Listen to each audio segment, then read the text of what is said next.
Welcome to GamecockPod Live. For the next 3 to 4 years, I'll be committed to the University of... Okay, This is Rodgers again to the 25, 20, 15, 10. Rodgers scores! Jackie Bradley Jr. delivered for the Gamecocks. Lost it up, looking for Kelly. Touchdown! Can you believe it? And South Carolina is sending shockwaves through the SEC. Frederick plays it in at the buzzer. That's a win! Unbelievable! I don't believe it! And now, live from Studio 54 of the GamecockPod Studios, here's the cockfather himself, Keith Alsep.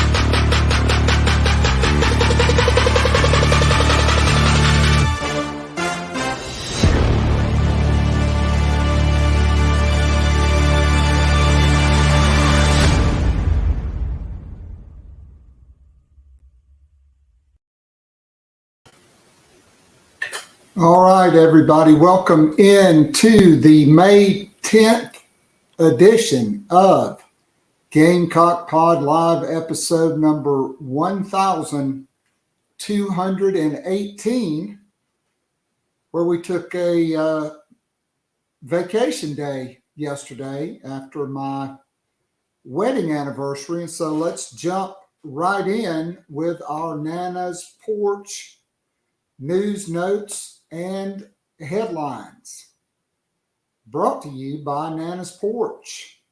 Nana's Porch is a full service catering company brought to you and servicing the greater Charlotte area, whether it is a corporate event, a barbecue, a wedding, a banquet. Nana's Porch has got you covered. Maybe you're having a corporate event or having an end of the year party for your Little League baseball team. You want to invite some food trucks out. Nana's Porch voted top 3 by the local newspaper poll for food trailers in the Charlotte area, and their pimento cheese voted number 1 in the meat and cheese category by the North Carolina Specialty Foods Association. I encourage you to go and support this Gamecock-owned and operated business. Look them up. Go to nanasporch.com, nanasporch.com. All right, Gamecock baseball dropped their 4th straight game yesterday in a rare midweek loss to North Florida, 8-5. Gamecocks went up 1-0 in the first inning. North Florida made it 5-1 in the top of the third. The Gamecocks scored 3 in the bottom of the 4th to cut it to 5-4. But then in the 5th inning, North Florida made it 7-4. Gamecocks made it 7-5. North Florida got another run in the 8th, and the Gamecocks fall, losing their 4th straight game prior to hitting the road this weekend for Arkansas. Gamecocks dropped to number 6 in the polls and number 3 in the RPI. All right, SEC win totals over and unders are out. According to some sports books, Gamecocks currently pegged at 6.5. Of course, the last 2 years, the Gamecocks, if you bet the over, you've come out smelling like a rose. Barring injuries, I think I would definitely bet the over again this season. All right, some Gamecock football notes. CBS Sports, I'm not sure how relevant this is, They put the Gamecocks at number 20 in their post-spring top 25, but it was done by Dennis Dodds, who is the same moron that when South Carolina hired Shane Beamer, said Beamer had 0 Power 5 recruiting experience, despite the fact that he was assistant head coach at Oklahoma and recruited a Heisman Trophy winner. I'm talking about Caleb Williams, who won it at Southern Cal, as well as several other big-time players from the DMV. Prior to that, he was on Kirby Smart's staff at Georgia and recruited some good dudes for them. And then going back to the beginning of Beamer's coaching career, he started at Mississippi State, South Carolina, and then Virginia Tech with his dad. And so at any rate, take that one for what you will. Dennis Dodds, maybe the guy just doesn't do that much research. All right, over the weekend, Nicholas Harbor won a big-time national event in the 100 meters, running 10.28 and nipping his closest competitor at the wire, who ran 10.29, 1/100th of a second in that race. Gamecock football target for the 2024 class, running back Daniel Hill from Meridian, Mississippi.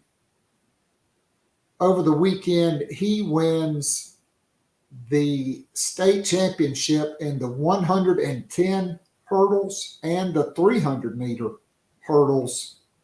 Hill, a 6'1", 220-pound big-time athlete, will make his visit June 23rd to South Carolina.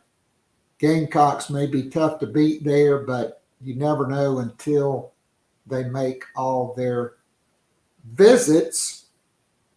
And last night, Shane Beamer spoke at the Aiken County Gamecock Club in the Welcome Home Tour, and among other things, he told the crowd that both Mo Kaba, starting linebacker last year, and Jordan Strong, starting defensive end, who were both lost for the season in game number 2 at Arkansas. Or maybe that was game 3. I think that was the second game of the year. That they are both right on schedule and will be 100% when the team reconvenes on Memorial Day prior to starting summer workouts. So that's certainly good news, and this is not the first ACL injury for either player. Beamer commenting he thinks you never want to have a second, but when you've been through it, you know what to expect, and mentally he thinks it's easier for players to come back quicker because physically, I mean, the surgeries, the rehabs, everything that they do now is just so much better than it was even 10 or 15 years ago. When I was in college, we had a running back named Greg Welch and an offensive lineman from Gaffney who was a parade All-American. He was a big kid too, about 6'8", 320 pounds. They both had knee injuries. Mike Armstrong, a USA Today All-American, and they were just never really the same. Now, generally players come back stronger, and their bad knees actually much stronger and much less likely or susceptible to that same injury because of just all the rehab and the strengthening of the muscles in and around the knees. All right, we will be back after this commercial message, and we will welcome in Emily Adams. A little play on words here today. Only FAM's edition, not to be confused with something else out there that's very similar except for one letter. We'll be back after this commercial message with Emily Admas from the Greenville News. If you enjoy listening and watching the free Wednesday show, now live streaming on YouTube, and would love more Gamecock Pod daily, join our growing Gamecock family by becoming a monthly or annual subscriber. You'll be able to listen to the show every day of the week and listen to guests like J.C. Sherbert, Hale McGranahan, and John Whittle from thebigspur.com, Colin Taylor and Mike Uva from Gamecock Central, Emily Adams from the Greenville News, Ben Portnoy, Michael Lanana, and Jeremiah Holloway from GoGamecocks.com, Michael W. Bratton, the host of That SEC podcast, and many, many more. As a VIP subscriber, you can join or listen to the weekly live Zoom call with up to 100 of your favorite Gamecocks and friends. After the show is an unrecorded overtime segment where the real scoop gets dropped and discussed. It's like going down to your local pub or sports bar and having a conversation with your Gamecock friends about last week's football game, men's and women's basketball games, and Gamecock baseball. And of course, there's always recruiting to discuss. In addition to the weekly Zoom call, VIP subscribers get the most popular podcast, The Morning After, which is released every Sunday morning during football season, and more VIP perks are in the works. Follow Keith on Twitter at KAllset, or follow the show on Twitter at GamecockPod. Go to the top of the homepage and follow the link. If all else fails, go to patreon.com/GamecockPodDaily. Join now and get up to 3 months free off an annual VIP subscription. You will love it, guaranteed. Now, back to Gamecock Pod Live.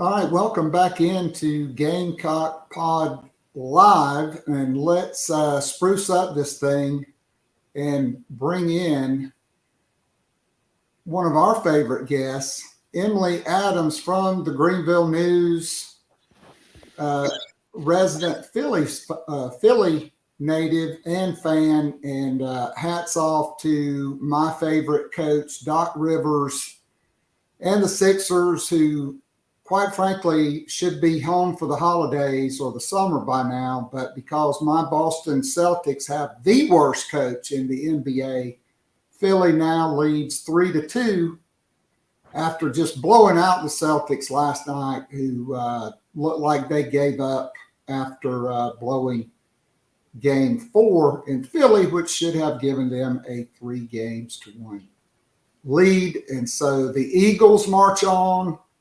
And now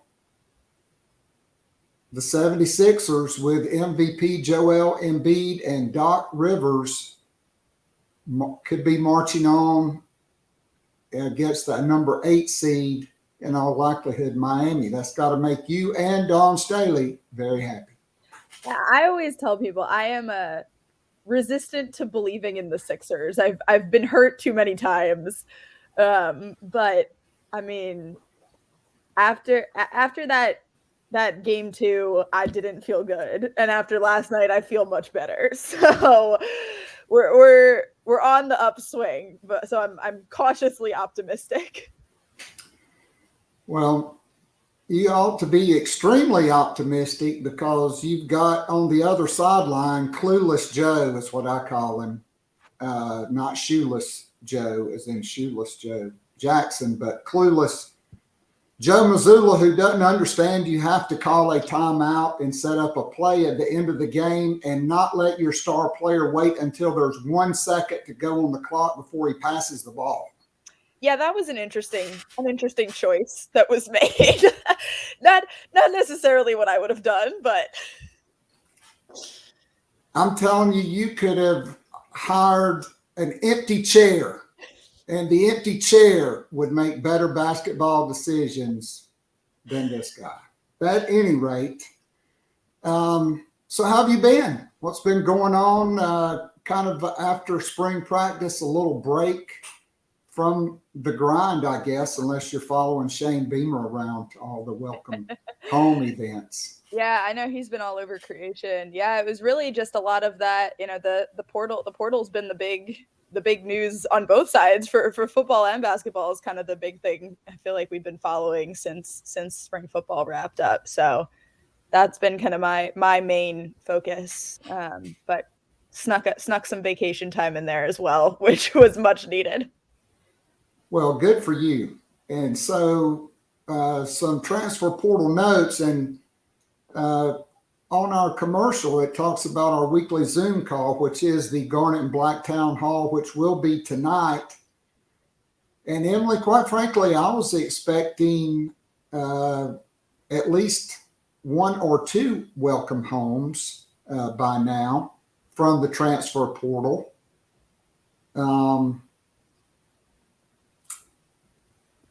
And so let's wait on NC State transfer running back Demi Sumo Karnbay, who is 6 foot, 210 pounds. He visited South Carolina last week, then went to the Wild Wild West, which is now in Boulder, Colorado, where Deion Sanders is trying to sign like 70 transfers. I don't know how that's going to work out. I've read a lot of interesting comments, and I just think it's it's a disaster waiting to happen. Yeah, it feels like right now, even when you just kind of look through like the list of players in the portal, there's more Colorado than there is everybody else combined right now. So, good for everybody else because the portal would be pretty thin in this spring period otherwise, but not so great for whatever's going on in Boulder. Deion keeps giving quotes saying he's not worried about it, but if I'm an athletic director of that program, I'm not feeling great about the trend of how things are going right now. I agree. Look, he had much better players than everybody else at Jackson State. Okay, he had a bunch of D1 transfers. He had his son, who was a top 50 quarterback. He's going to have him for this year. Shiloh left South Carolina. I thought he was, had a really high ceiling as a player. But, Buddy Pugh and South Carolina State still beat them decisively in a bowl game. And then this past year, former Gamecock offensive lineman Cedric Williams and North Carolina Central, they took them down. And now you're going to the Pac-10, and Lincoln Riley's had a head start. Utah's not going anywhere. Oregon, Oregon State, Washington, UCLA, Arizona State. I don't know. I just I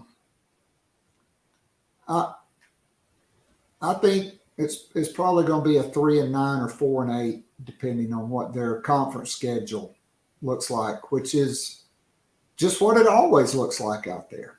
Yeah, it's weird because I didn't think the hire was bad when it happened, honestly. I think, Deion certainly has like the qualifications to step up to, the FBS, the Power 5 level to, try that challenge and see how it goes. But the way that it's been approached, I feel like is what's creating the problem. Especially for a coach like Deion, who really, I felt like a lot of what made him so successful at Jackson State and just in general was that he really kind of understood the modern era of like college football, of recruiting, of NIL. Like he was very kind of ahead of the curve, I felt like, on all of that. And running players off your campus and sort of coming in on this power trip that, we all saw the videos out there on the internet. I I don't think that was wise. I didn't think it made sense with the current culture of college sports where athletes have so much more power right now than they've ever had before. Like, I don't think you as a new coach can come in on that kind of power trip anymore. And it was sort of a surprising behavior from him. I mean, not surprising from him, but surprising that was sort of the way he chose to go about it, coming into something that is new for him and is going to be a challenge for him, without a little more sort of humility, I guess, I feel like would have helped and maybe not resulted in this insane mass exodus that they're having right now. Yeah, I mean, look, when Shane Beamer came in at South Carolina, they had won a combined 6 games the last 2 seasons prior to that. But Will Muschamp's last 2 full recruiting classes before he was fired, South Carolina had a lot of really good players. Yeah. And then Shane Beamer started recruiting. He didn't send everybody on their way. Right. He supplemented through the transfer portal. They were very resourceful with guys like David Spalding, Carlins Platel that first year. Right then, last year, you get Spencer Rattler and Juice Wells and some other guys. This year, they completely remade the tight end room. I think they got one immediate starter on the offensive line in Nick Gargiulo. Yep. They're still going to add players this past weekend. Syracuse transfer portal defensive end Jacius Gear, 6'6", 260 from Belton Honeypath. I mean, based on my sourcing, I don't know what that guy's waiting on or who's doing his edit, but they are taking too long. And then the Gamecocks have made a serious move with a player that I would like to forget that I saw last year in the Gator Bowl, Logan Diggs, because it was like Fine Waldo. Every time South Carolina substituted and put in a guy, they went right at him. They put Stone Blanton in at linebacker, and Tommy Reese just ran Logan Diggs out on a little, flare pattern, and he went 75 yards to the house. Yeah. I think after untouched. Then later in the game, I think after a turnover, he went 39 yards up the middle untouched for a touchdown. He led Notre Dame in carries. Everybody assumed this was going to be LSU. South Carolina has a much better story to tell. And the reason he was at Ole Miss instead of South Carolina to start with is because Carnbay was in. They did not want to have both transfer portal running backs in at the same time. And so when Carnbay departed, Diggs came in. Dowell Loggins, South Carolina wasn't even on the radar. Dowell Loggins goes to Louisiana and meets with him, and I think he just said, I'm not leaving until you commit to coming, because if you want to start and play in the SEC, South Carolina is the place, because LSU has 6 other scholarship running backs, and they were all 4 or 5 stars. Yeah. And South Carolina's got 2, and they're both 5 feet tall and weigh about, 100 pounds soaking wet. So. Yeah, I mean, look, Juju McDowell is not an every down back. Mario Anderson is a Division II transfer. He is 5'9", 210, so he's bigger than He's Juju. got the force on him, yeah. Yeah, and of course you got DK Joyner, who's done it all at this point. I mean, at some point, is he going to, line up and kick a field goal like Steve Spurrier did at Florida? I don't know. But I wouldn't put it past him. I wouldn't put it past Pete Lembo to try it out just for fun. Yeah, I mean, Steve Spurrier, this is a great story. When Spurrier was the quarterback at Florida, they were playing Auburn, and Spurrier was a senior. They had never beaten Auburn. and he got them down in the field goal range to win the game, about a 40-yard field goal. And the coach runs a field goal kicker out there, and Spurrier calls timeout and tells him, look, nobody is kicking this kick except me because I'm the only guy that I trust to get it done. And Spurrier, who could have gone on a baseball scholarship, a basketball scholarship, or football, that's how good he was, he kicked a 40-yard field goal as time expired for Florida to beat Auburn. That's not a short field goal either. That's like another real field goal. It is. And so, at any rate, I don't know if DK can do that, and I don't know that they need him to because you got Mitch Jeter and yeah, they're doing all right on you'd probably let Kai Kroger kick it before DK, but it might be a toss-up on who you'd rather have throw a touchdown. Yeah. All right, so, and the Gamecocks are also involved with a still, I will leave it as an unnamed graduate transfer defensive end who I've known about since January. And if you have been a subscriber to this podcast and been on the Garnet Black Town Hall overtimes, you know who this player is. And then there's some guy named Birch, which last week on the pod, Brad Crawford just drops it like it's hot that there is an appeal waiver in process with him. But to me, you just can't count on that because they just passed a rule making it tougher for second-time transfers, which Birch would be. I don't think he would be a graduate transfer. And so unless there's extenuating circumstances. Now, I want your opinion on this. If he doesn't get the waiver approved, does he stay at Oregon or does he still transfer to South Carolina redshirt where he could take his COVID year and still have 2 years of eligibility? Yeah, that COVID year makes everything so weird. I mean, I'd imagine you'd stay at Oregon, but I just can't imagine. I mean, that's a lot of back and forth. That's a lot of it's clearly he was unhappy with something here.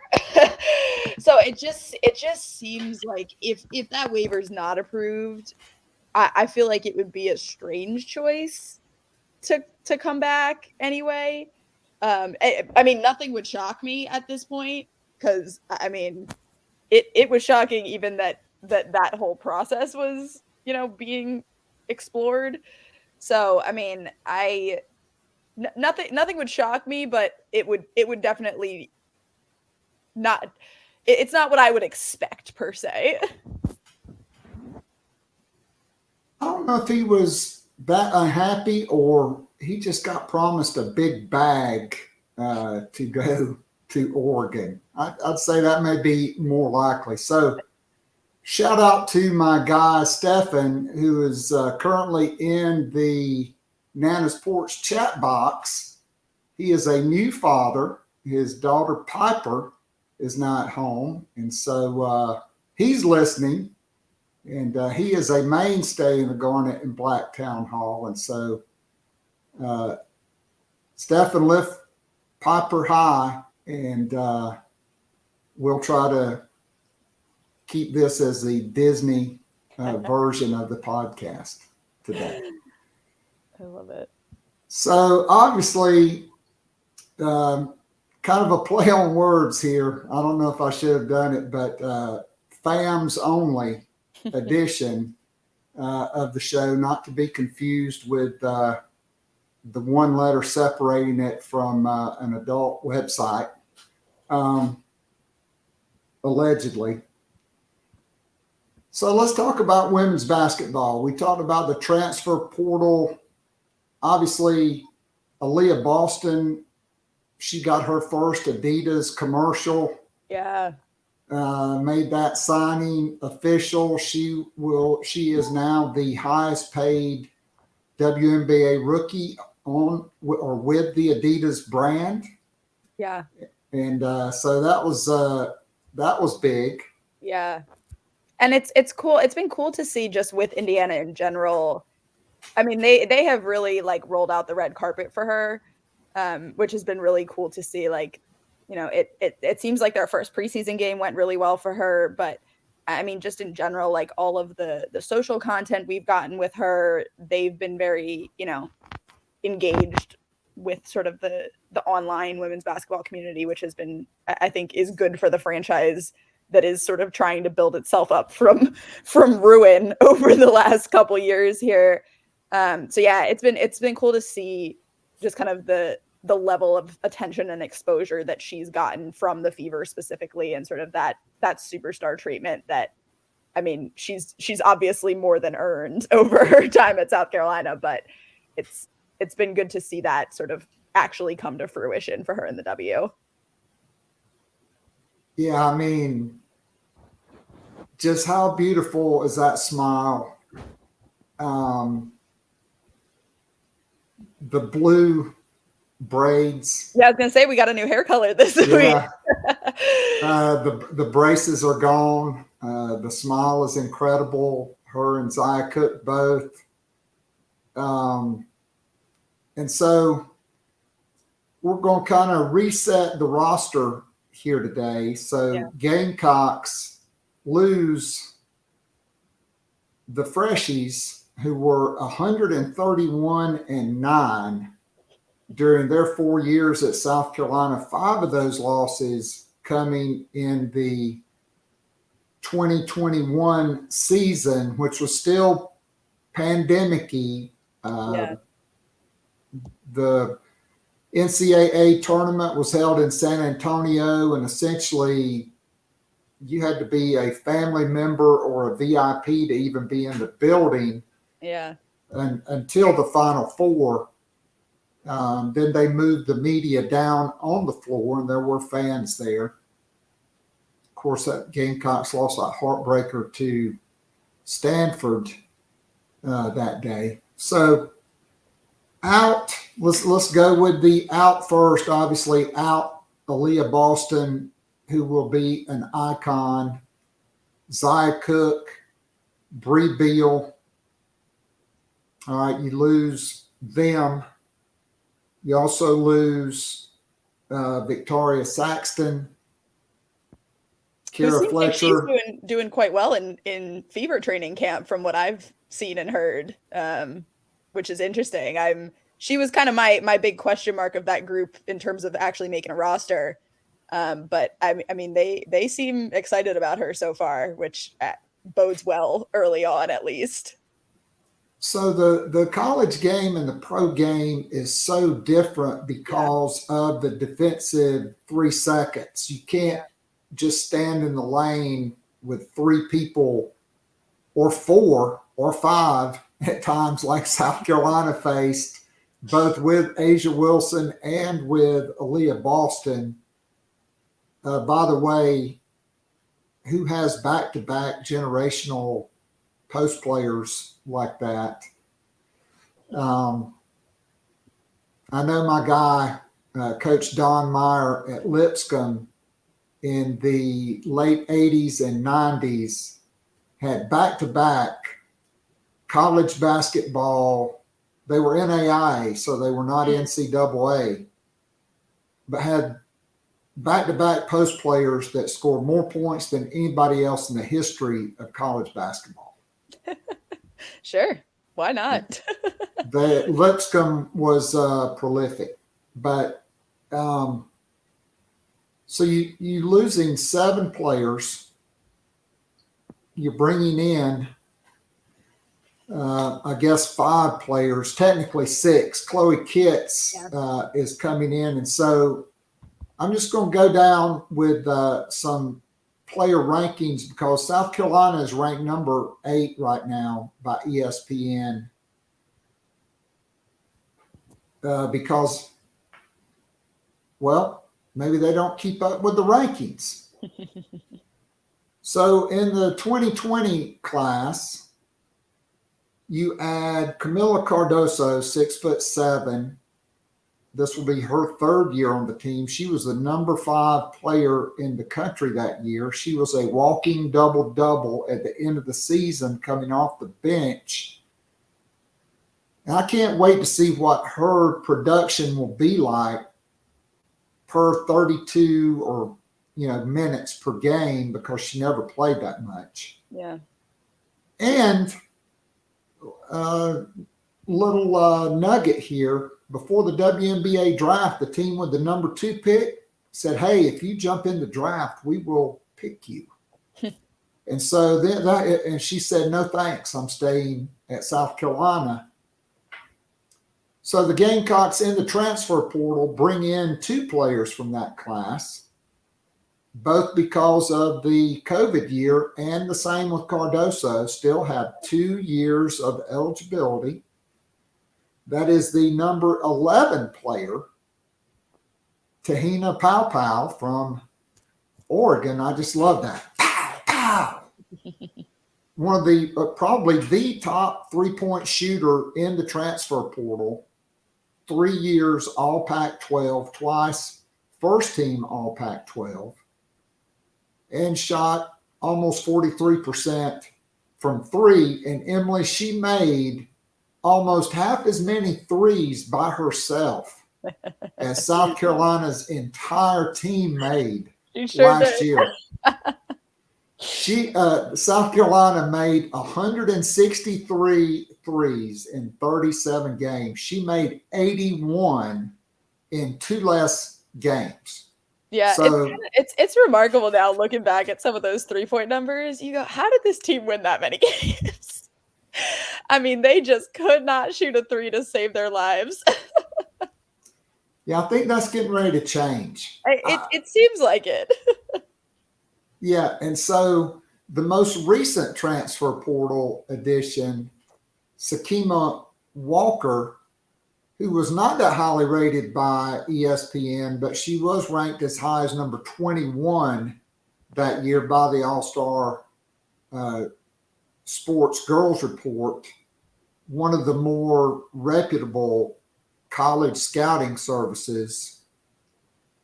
And she was also just selected the Junior College National Player of the Year, led her team to the Junior College National Championship, shot almost 60% from the floor, 80% from the free throw line. What does Sakima Walker add to this team, as well as Tahina Pow? Yeah, I mean, I'll say with I love the addition of Walker. I think that was a great pickup for them, especially with losing out on Anissa Morrow. It's obviously great to have that size again. She's in the 6'5", 6'6" range, which kind of fits that sort of Aliyah Boston role. Obviously they're very different players. They won't, she will not fill the Aliyah Boston role, but it gives them that flexibility to kind of do that double big lineup again and mess around with things like that, which I think is going to put them in a really good kind of foundation spot going into next year. And it makes them hard to compete with when you have size like that. I mean, it's just unusual. I mean, even looking at LSU, as sort of stacked as they are right now, they're not big. They have Angel still, but Angel's only 6'3", 6'4", maybe at most. So, that's sort of been their calling card the last couple of years, and I think it will continue to be now with Walker.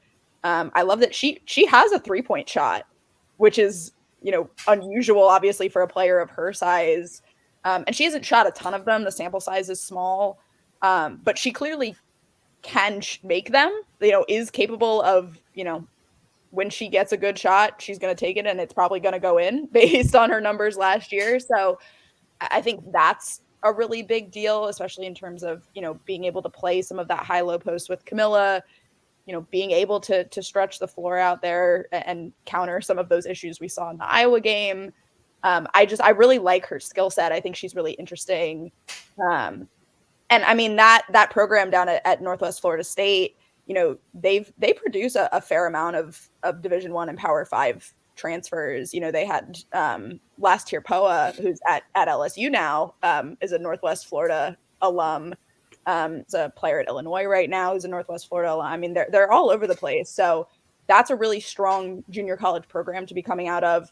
And obviously her first 2 years at Rutgers under, the legendary Vivian Stringer, I have to imagine she picked up some good stuff there as well. So yeah, I really like her as a fit for them. And just in general, I think she's a really strong pickup there. And then Tahina Pau, obviously the 3-point shooting is the big thing with her that makes her exciting. I mean, that's just something they clearly lacked and clearly needed. She fills a direct need there. And again, she kind of brings that funky point guard dynamic that we had last year with Kierra Flecher and Raven Johnson. Raven obviously will come into this year as sort of the presumed starter, but, Tahina has mostly played point guard in her career. She's a really good passer. She has a lot of speed, similar to Raven. So, I mean, we'll give them some flexibility there to kind of run the 2-point guard lineups like we saw them play around with a little bit at the end of the year with Kierra and Raven. But also to kind of keep that rotation and have, the veteran presence and then sort of the young chaos agent that Raven is when she's playing. It lets them sort of have that situational, flexibility there. So I like her as a pickup as well. Again, I think she's a really good fit. So I thought both of those were really strong ads. I didn't feel like they, went after anybody just because they were talented. They didn't go after a Haley Van Lith just because, it's a name in the portal. I thought they were very strategic and smart about it. And those two are going to come in and be contributors right away.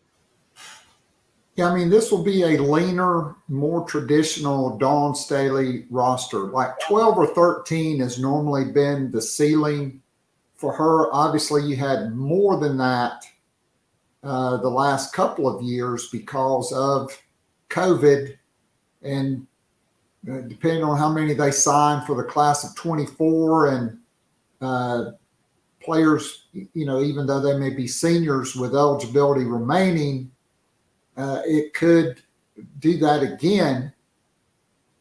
But I totally agree also with Sakima Walker, her dad, Samaki Walker, a big-time recruit out of Louisville, 6'9", 6'10", an NBA champion. And so you like the bloodlines there. Yeah. And she grew up she played on the same high school team as Jordan Horston at Tennessee. Played against Zia Cooke in high school up there in Ohio. I mean, she comes from really strong just basketball roots everywhere. So I don't see her having a huge problem transitioning to this level from Rutgers and from JUCO. I don't see it being as big as a jump as it might be for, others in her position. I agree. And with Pau, to me, she could start alongside Raven Johnson. You could sub out and go bigger. She could run the second unit. I think it's going to be really interesting in the backcourt because South Carolina is adding some young, dynamic players to go along with Raven Johnson. And Talasia Cooper, who is one of two players from South Carolina, along with Chloe Kitts, invited to the Team USA 19 and under tryouts. And to me, Cooper and Kitts are a couple wild cards because where do they kind of fit? Is Cooper, who played off the ball all of last year, but is a bigger point guard, and a capable scorer.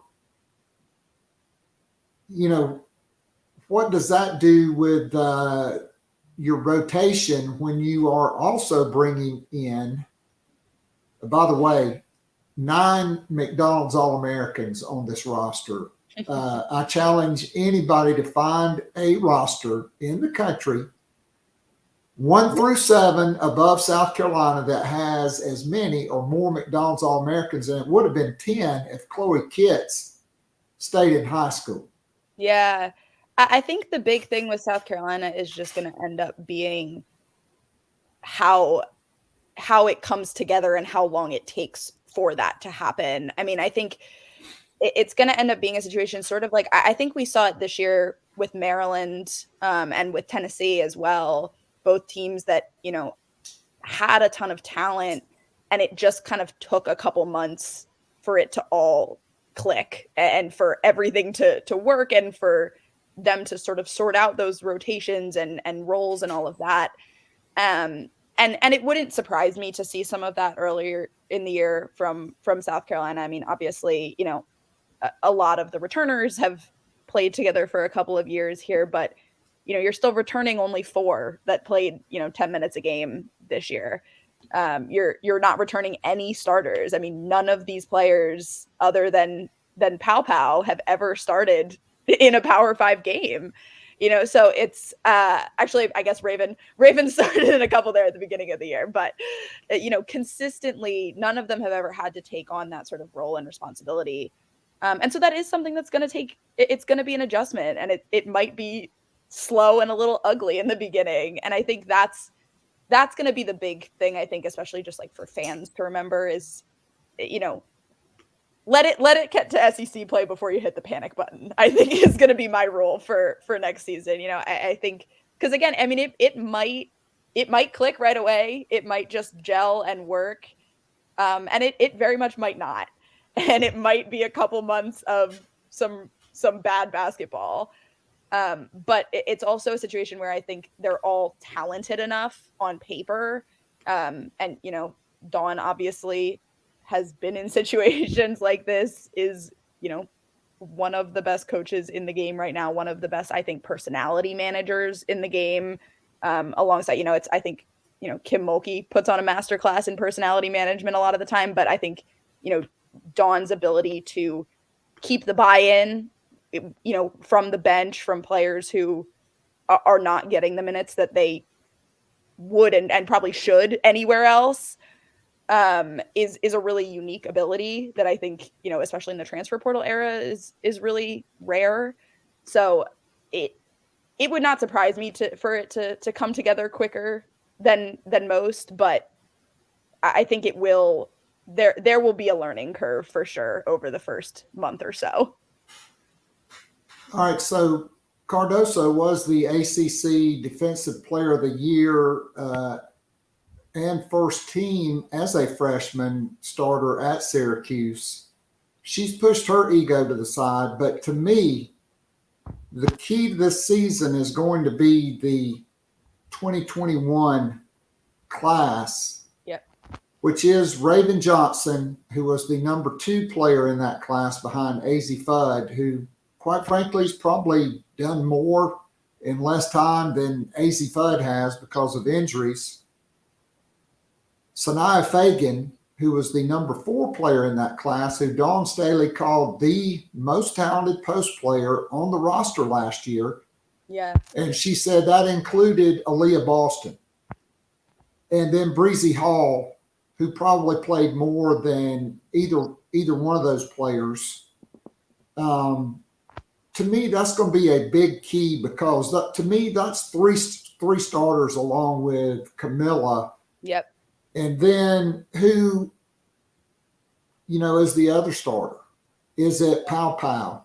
Is it Cooper? Or does Dawn Staley pull a page out of the playbook back to 2019 and start a dynamic high school point guard who was a big time scorer in Malaysia Fulwiley? Yeah, who was balling out overtime bucket this weekend. I mean, yes. I don't know if any of y'all have seen those highlights from that little overtime showcase they had. She was, I think she was Team Flaujae, I believe, in that. But I mean, she looked so good. I mean, her highlight reels are unlike any other. And she's one where I mean, I don't know how you rotate her, Pow Pow, and Raven together. I mean, I do not envy that coaching staff's position there. But it gives you so many options. I think it gives you, so many opportunities to kind of play with matchups and things like that, which is so much, what they did this year with, I mean, I always say, I think Dawn would put 5 point guards on the floor if she could. She loves to have, players with that, on ball ability, and to use them off ball. I mean, Zia Cooke could have been a true point guard and wasn't, but, had that ability.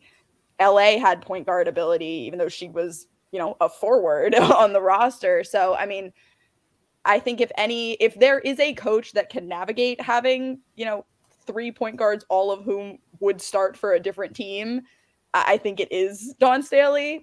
But yeah, that rotation especially, I think is kind of one of my big questions for just what that's going to look like next year. So that's 120 minutes for 3 players. Yeah. Okay. So I think you can manage that. I'm interested to see because even Paige Beckers on her podcast said Malaysia Fulwiley is the most dynamic offensive player in the country. I don't think Dawn Staley has ever had a guard that was just a walking bucket from Steph Curry range, mid-range, or one of her Harlem Globetrotter-like drives to the basket. She's just dynamic. Yeah. I mean, you may, I don't know how you're going to do it.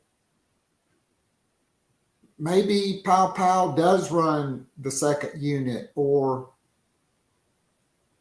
I mean, it is going to be interesting to see. But to me, Tessa Johnson, very underrated. If she had not had an injury, she broke her femur her junior year. Which is not a small injury either. Not a small injury. She averaged about 24 points per game, scored over 50 in one game, and scored 27 the state championship. She was a McDonald's All-American as well. And just to go back to Fulwiley, ESPN didn't really like her, but All-Star Girls Report had her at number 6, and Prospects Nation, now that guy, Brandon Clay, he works for 24/7 Sports. They had her as the number 3 player in that class, and legitimately so, I think, behind Juju Watkins and the girl from Louisiana going to Williams going to LSU. Yeah.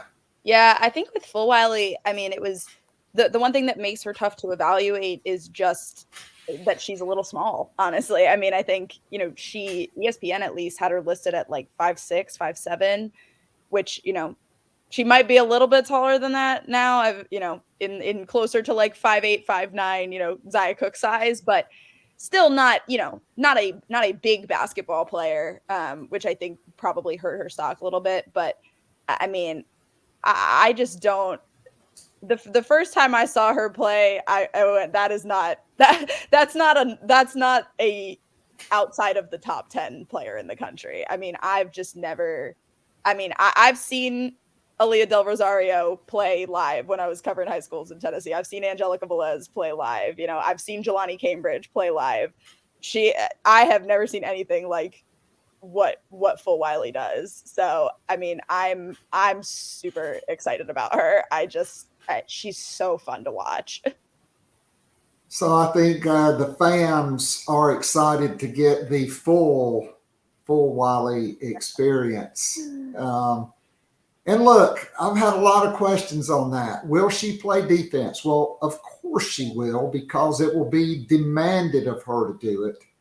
Yeah. Well, and I think that's going to be a question for a lot of these players this year. I mean, Dawn's big complaint with Sanaya Fagan has always been she doesn't defend well. Pow Pow can defend, but didn't necessarily have to do a ton of it at Oregon. Like that was not what she was primarily used for. So I think that's going to be an adjustment for her. You know, I think, you know, Walker obviously has a little bit more of a defensive background, but still, you know, a lot of those players were not being put in those sort of, you know, 1v1, you know, Breal Beal, Aliyah Boston, Zia Cooke defensive assignment positions at all, even when they were getting minutes. So I think that's going to be the big adjustment is on defense. And I think it's going to be the bigger drop off from last season, losing the Freshies. It's going to hurt the defense a lot more than it's going to hurt the offense. Yeah, I mean, South Carolina still averaged over 80 points a game last year. I think they have the potential to increase that this year because they were such a poor three-point shooting team. I still think they'll be an excellent offensive rebounding team simply because that's one of the core tenets of their program along with defense, right? Yeah. And so there's three other players that I think, you know, what's their jump? What's the learning curve? Ashlyn Watkins, who dunked in, I think, like her second or third college game on the road at Clemson, which was pretty epic. I don't think the other one they called a dunk. It really wasn't a dunk. But she's 6'4". Chloe Kitts, a big-time bucket getter, a player who can stretch the floor, who could be a wing or a stretch four, and really be the closest thing offensively to Kiki Herbert-Harrigan since Kiki Herbert-Harrigan, because she does have range that extends beyond the three-point line. And then a player that nobody is talking about, but I'm absolutely in love with and fascinated with, and that is Sanaya Ja, who led Montverde Academy to the national championship. Yeah. She is a native of the DMV, but went down there. She is a 6'2" physical defender, ball handler, shot blocker, can handle the ball and go off the bounce and score with either hand, can shoot the three and the mid-range. And going into this season, a lot of scouting services thought she was a lock to be a McDonald's All-American. I think these, you know, three players, you know, can they – I mean, I certainly think Watkins will be in the rotation, but I think Ja and Kitts could kind of be battling for a spot as a 3 or a 4 behind Breezy Hall, who I think will definitely take the mantle from Breal Beal and be, in my opinion, an upgrade, because I think she will be just as good, if not better, defensively. I don't know what happened to Beal at the end of the season, but not the stopper that she had been, but also much more diverse and consistent in the offensive game. And I think a more dynamic athlete, a quicker twitch, more explosive type player. Yeah, I love Breezy Hall. I'm ready for a Breezy Hall breakout year next year. I think she's, I mean, just poised to have one. I mean, it is this is her year, I think, you know, to kind of make that statement that, you know, this is her team now. And I think, I mean, her 3-point shot just like kind of got better as the season went along, and she was one of the only ones hitting them with any sort of consistency, you know, towards the end there. And I mean, I love her as a defender. She is so wily and sort of tough to get past. And I mean, I think, you know, Chloe especially is such a wild card to me, just because, you know, she had those sort of flashes where you were like, okay, like, yeah, this, you know, that potential is so high. But I think, I mean, doing what she did last year is really, really hard especially like mentally, I think I think her confidence was a big problem for her during SEC play. Not getting minutes, I think, is tough on the confidence when you're that young and have never been in a situation where you're not, the star before.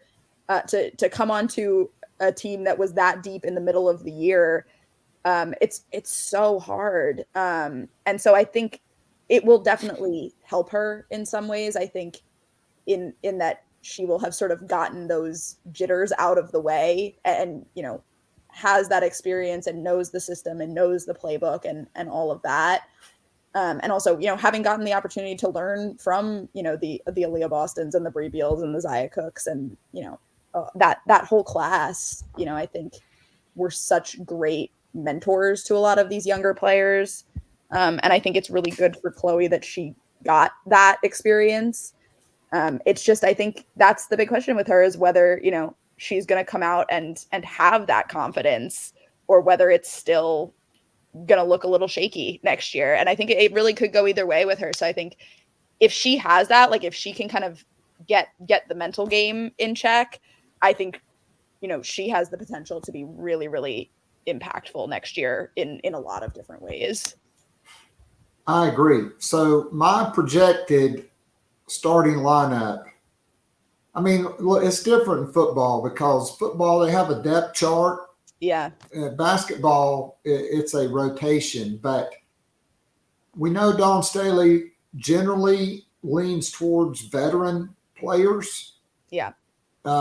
Outside of 2019, where she started 3 freshman players. A little bit of a unique situation there. and convinced Destiny Henderson, who was the best player on the floor the night South Carolina won the national championship in Minneapolis, to run the second unit, still get 25, 28 minutes per game. And so I'm going with both the guards, Raven Johnson and Tahina Powell. I'm going with Breezy Hall as a wing player. Yep. I'm certainly going with Camila Cardoso at center. I think you could probably flip a coin on Fagan and Watkins, but I'm going to go with Fagan because interesting. I feel like she was praised for how much work she put in the offseason improving last year. Yep. The fact that Dawn Staley called her the most talented post player on the roster. The fact that they are going to play different this year.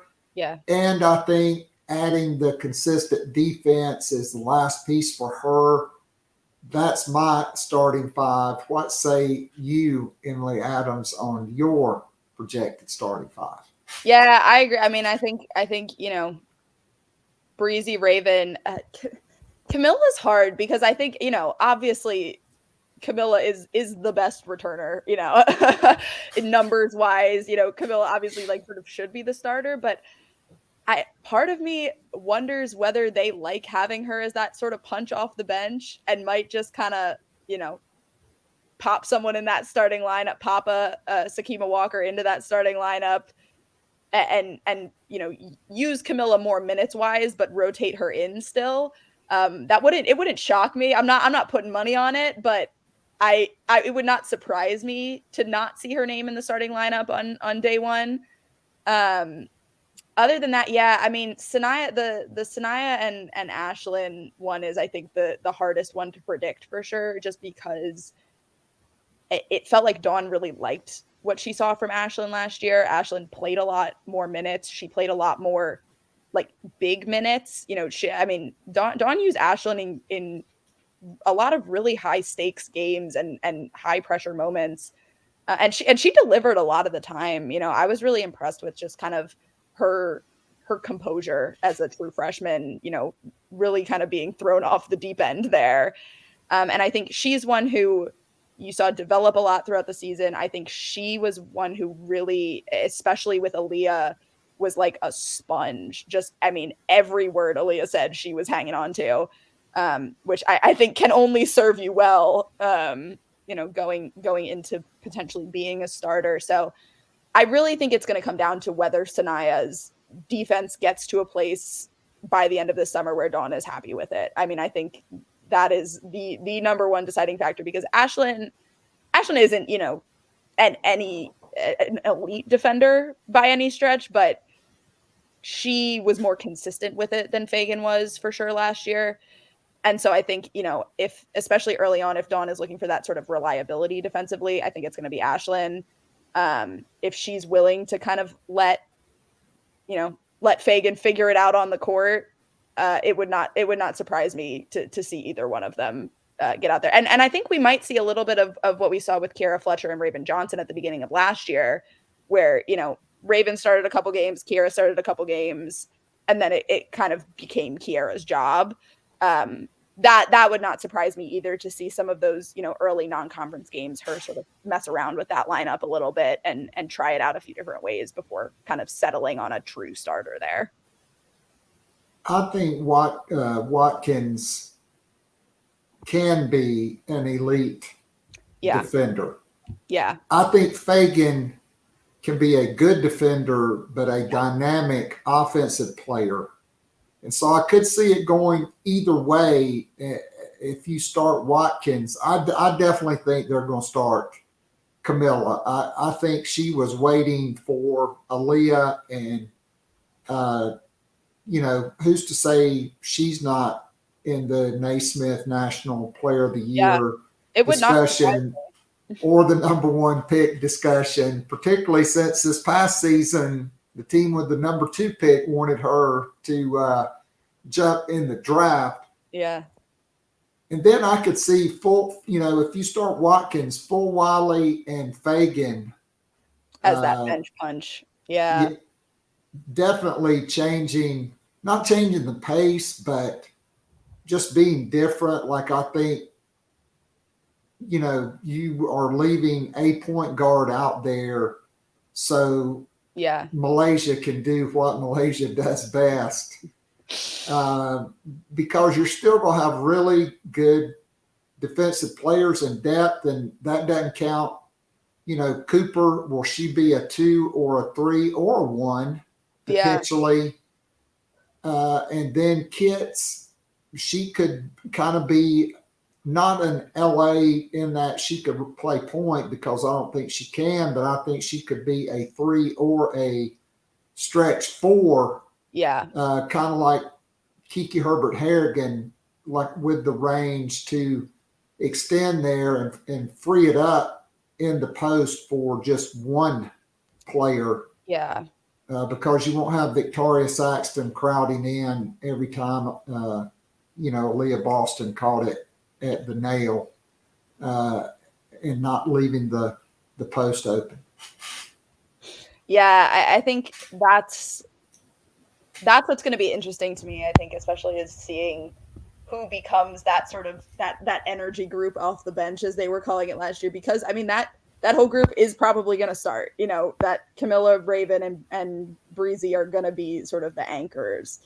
And so, yeah, I think, especially, I mean, Cooke, I think, could be fun sort of there as, in that first bench punch, just because she's like full Wiley. She's so quick. She's got that sort of like zippiness that you always got from Raven and Breezy, and even from LA a little bit coming on, early in that first quarter or whatever.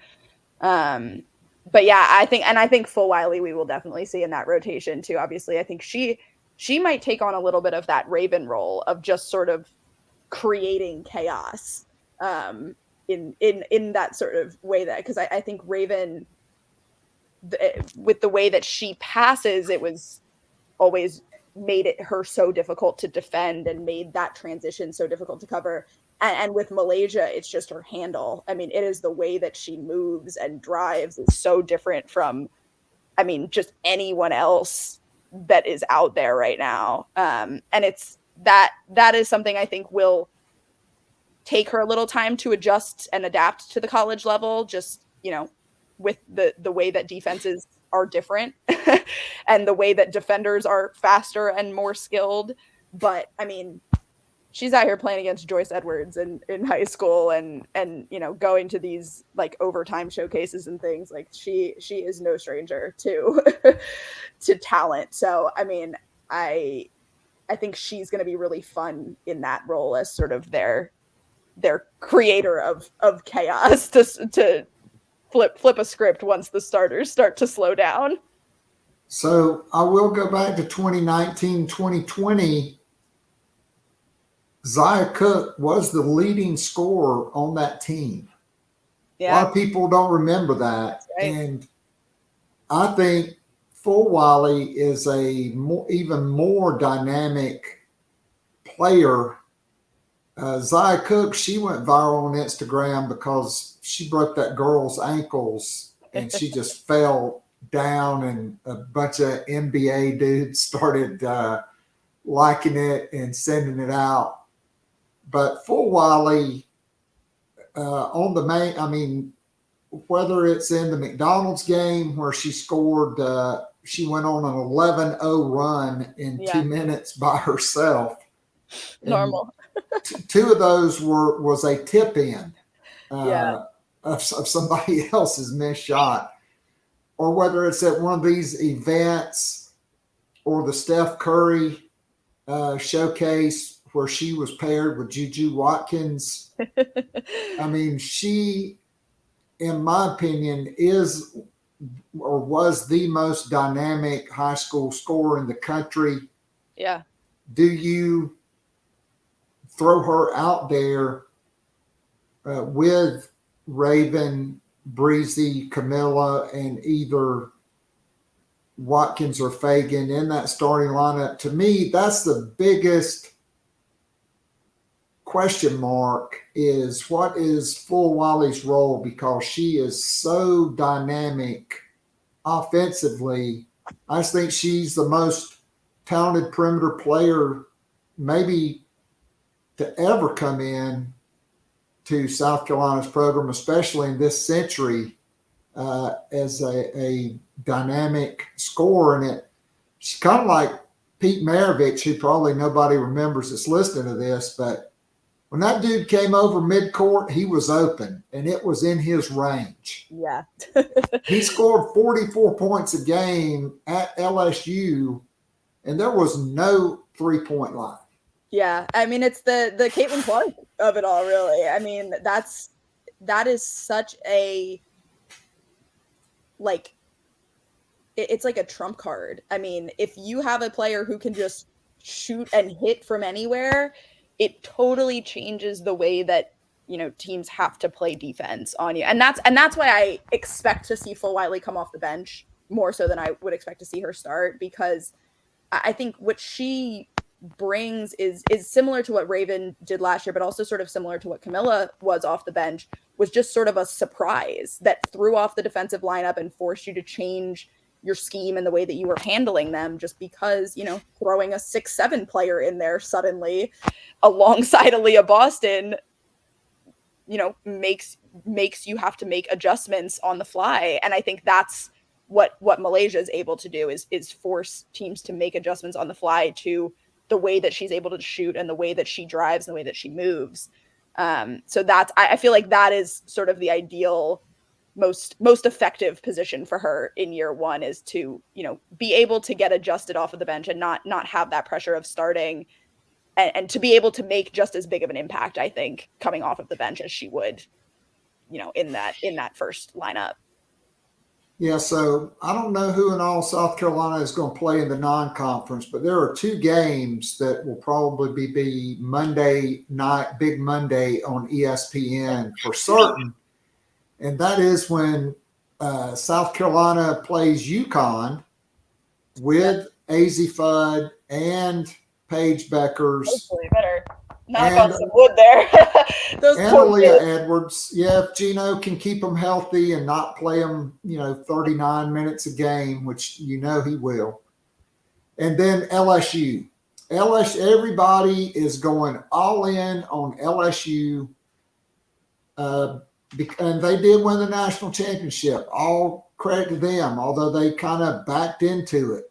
There was nobody in their regional other than Indiana. Indiana got upset. All credit to Kim Mulkey as a great coach. There's no doubt about that. And Angel Reese, who really stepped up. I just don't think Iowa losing Cesano and their other post player. Yep. I mean, I think you can probably play a triangle in two and play the triangle on Iowa's other 4 players and double team Caitlin Clark on the perimeter, or at least a box in one. LSU, it's going to be interesting because they are adding Michaela Williams. They are adding Del Rosario. They will have more size. Yeah. And they're adding Haley Van Lith, who is a career 30-point or 30% three-point shooter. And they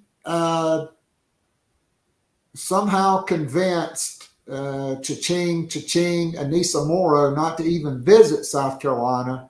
Yeah. Although, according to my sources, she contacted South Carolina prior to entering the transfer portal. Wow. But she didn't make the visit. She's a 29% three-point shooter and a 6'1" forward who I'm not going to take anything away from, because I do think South Carolina needed to add an established big-time scorer. Yep. Morrow was that. Yep. But was she a 3? Is she a 3? Is she a 4? Because as a 3, she does shoot it, but not at a very high rate. And the American is not the same as the SEC when it comes to rebounding.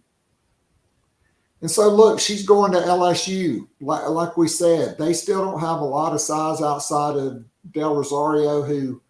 And I'll say, I think Del Rosario is desperately overrated. Not the fleetest of foot. No, like I have not been impressed with her in what I've seen. I'm much higher on her teammate from the web school out in Nashville, Velez, who's a point guard. I think she's phenomenal.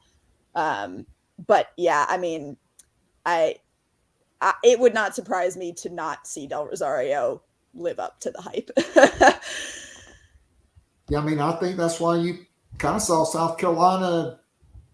Well, okay, go ahead.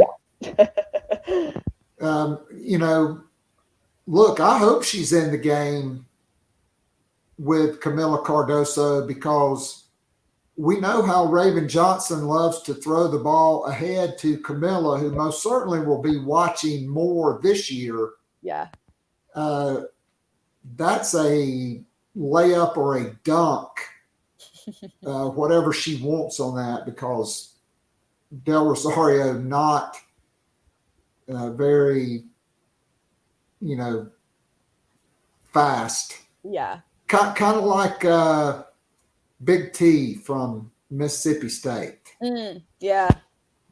Yeah, it's just the athleticism. Like, I mean, and that was what was always so unique about Aliyah, was Aliyah had such high level, footwork and agility for a player of her size and like build. I mean, she was so strong physically, and you don't see players built like that who are able to kind of move their feet and 1v1 defend sort of out on the perimeter the way that Aliyah was. And so that, I think, is, I mean, I think that's something Walker might have a little bit of, obviously not quite at the same level as an Aliyah Boston, but, from what I've heard from, her former coaches and things that I've talked to, it seems like she has, some of that athleticism and that, ability to defend on the perimeter. But yeah, I mean, losing Morrow was tough, just because, again, like, I think it would have helped them, like you said, to have a star, to have a bona fide scoring star. Because they don't necessarily have that coming back right now. They don't have like a, anywhere on the floor type of shooter that's proven the way that Morrow is. And I think it's tough that she didn't take the visit. I think that is, I mean, obviously, I don't know what LSU said or offered specifically, but it must have been good. But I mean, I think that is a loss. I mean, it's a tough, look for them not even to be able to get her on campus. And again, not that I think that that's anything South Carolina did wrong.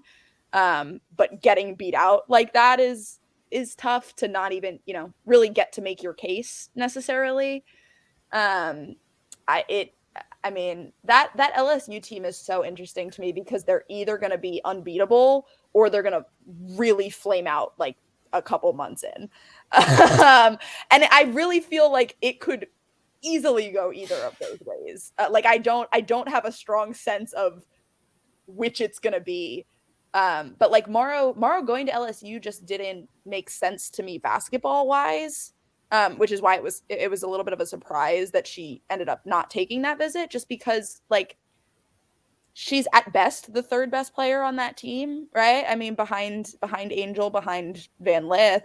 I mean, potentially depending on what Flau'jae is able to do over the summer, she looked really great at times and really at times. So I mean, she's one who could go either way, but I mean, for Morrow adjusting up to the Power 5 level, adjusting to SEC competition, like she is not going to be their go-to. And that is what she has had at DePaul for the last 2 years. Like she has been the center of everything there. And so I think that's going to be a hard adjustment too. I mean, it's going to be some of that, what Chloe Kitts went through, I think, of just, grappling with the confidence and grappling with sort of the mental side of things. Which again, if she can do it and put it together quick, and if they are all willing to sort of take on some of that, like selflessness, I guess is the right word. I mean, they're going to be amazing. I don't know how well or how quickly that's going to come together for them. Yeah, I mean, look, Destiny Henderson was a senior. Van Lith was a sophomore when South Carolina held her to one field goal attempt in the first half of the national semifinals. Not about that. Now she will be a senior, right? Yeah. So I certainly think South Carolina and LSU, or really LSU, is going to get all the talk because they are the national champion. Kim Mulkey now, that's her fourth national championship. She did it in her second year. Yeah. Then she gets the number one recruiting class, which Del Sario being ranked to number 6 or 7 is probably way too high. But nonetheless, that and the number one portal class, because for whatever reason they valued Van Lith so highly, and Morrow, both all-conference players. And so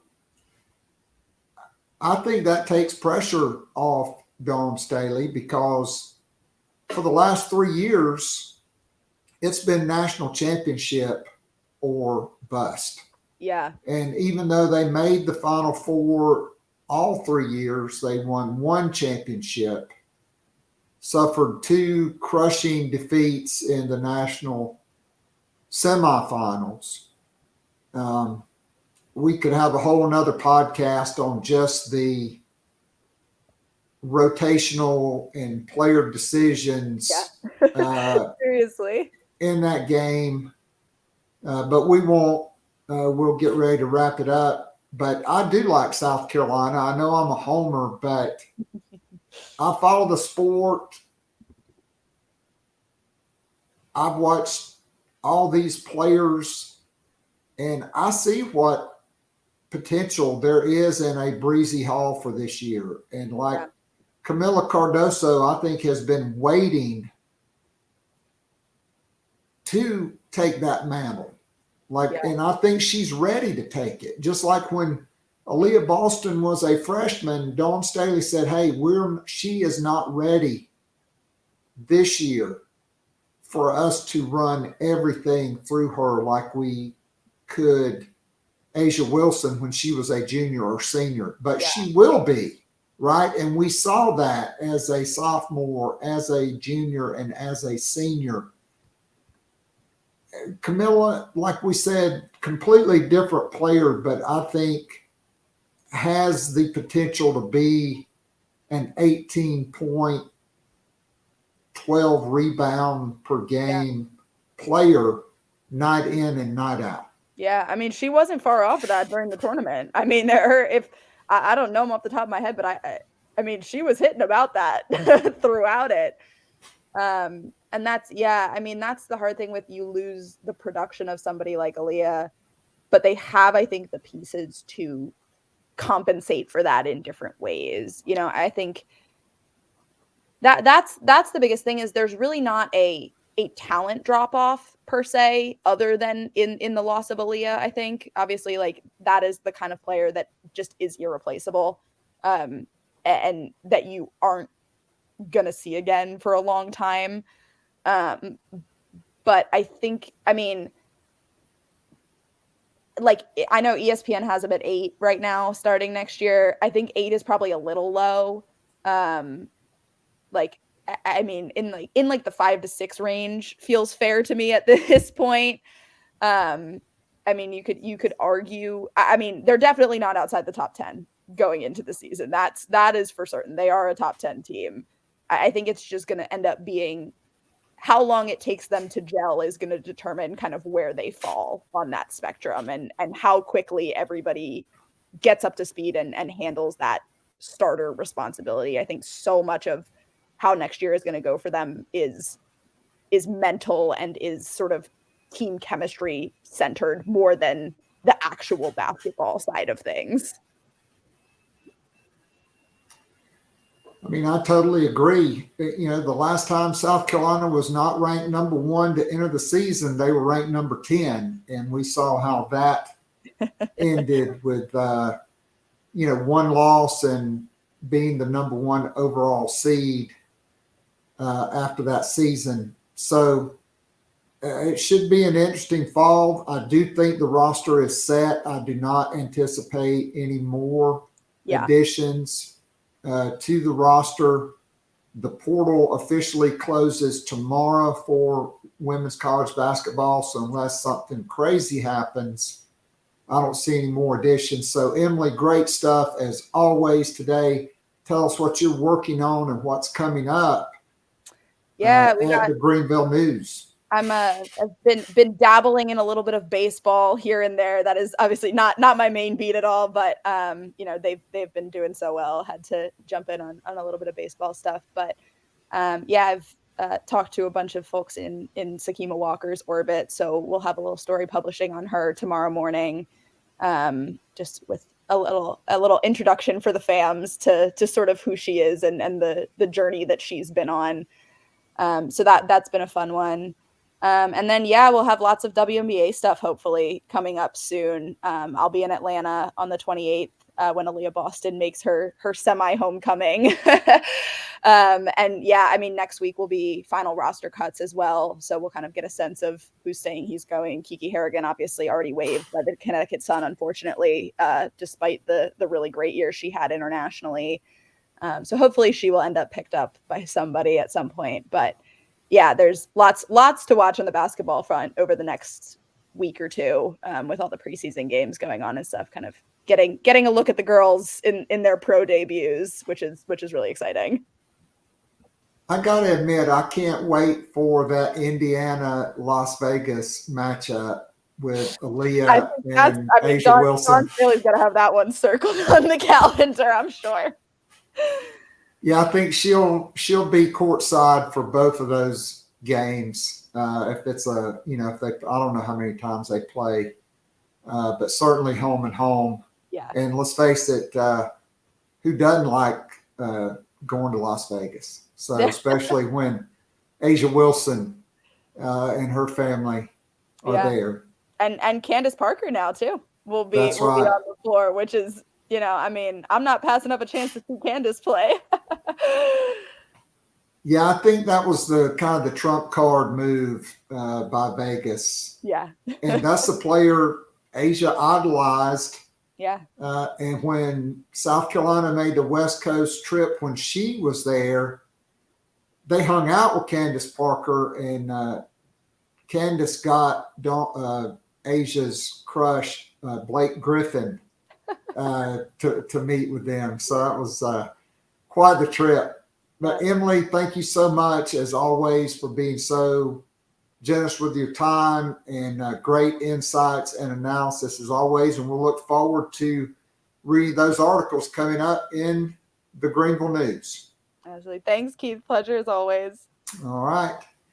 That is Emily Adams from the Greenville News. So until tonight, when we have the Garnet and Black Town Hall at 7 o'clock, if you are not a patron, certainly you know how if you were watching at the beginning. But if all else fails, just Google Gamecock Pod Daily on Patreon, and you can sign up and be privy to all the scoop that may be dropped in tonight's overtime. So this is Keith Alsep saying, God bless, go Gamecocks, and until tonight, I am out of here.